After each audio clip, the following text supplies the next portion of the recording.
Souvenez-vous, le 2 novembre dernier, c'est pas si vieux que ça, des scientifiques annonçaient avoir repéré une mystérieuse cavité au cœur, au centre de la fameuse, célèbre et grande pyramide de Khéops. Une pyramide construite, je vous rappelle, il y a 4500 ans. Et c'est grâce à la technologie qu'on a pu découvrir cette fameuse cavité. Alors d'autres découvertes scientifiques permettent aujourd'hui d'acquérir de nouvelles connaissances sur notre passé.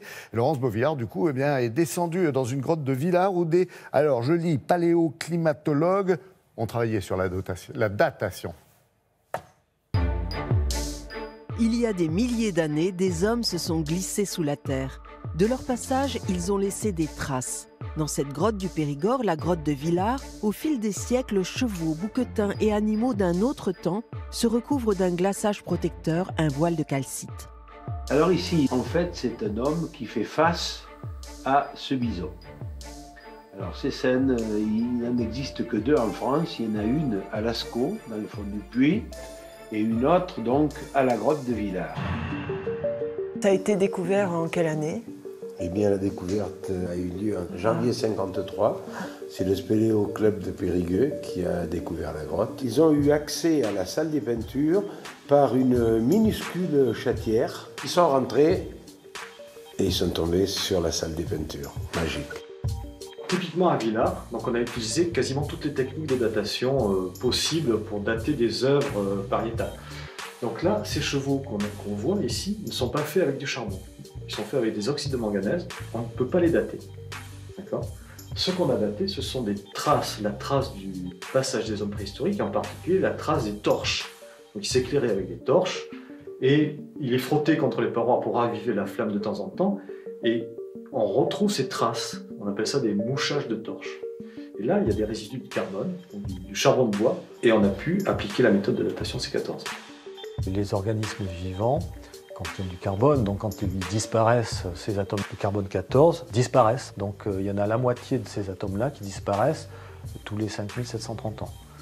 Donc on mesure une activité, et plus cette activité sera faible, plus l'objet sera ancien. Donc ça permet de dater jusqu'à environ 50 000 ans. Après, comment on fait alors? On utilise une autre méthode parce que dans cette calcite-là, on a de l'uranium qui est piégé. C'est un peu le même principe, cet uranium se transforme en thorium avec le temps. Et avec cette méthode-là, on peut dater beaucoup plus loin dans le temps, jusqu'à environ 500 000 ans.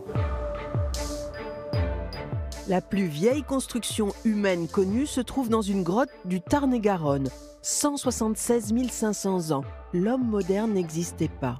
Le créateur serait donc l'homme de Néandertal, une découverte inattendue obtenue grâce à cette science de la datation. Mais ces technologies permettent également de reconstituer le climat de notre planète au travers des millénaires.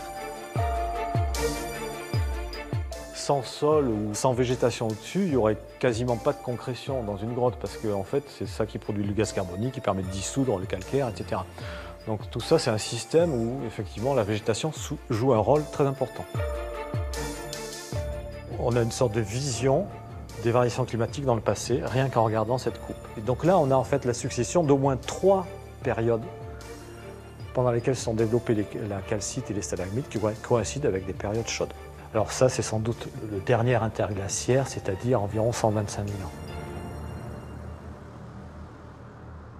Grâce à ces techniques de datation, les scientifiques cherchent aujourd'hui à recouper les événements climatiques et la présence des hommes dans les grottes. Par exemple, ici à Villars, les dessins ont été datés de 20 000 ans, une période d'extrême glaciation.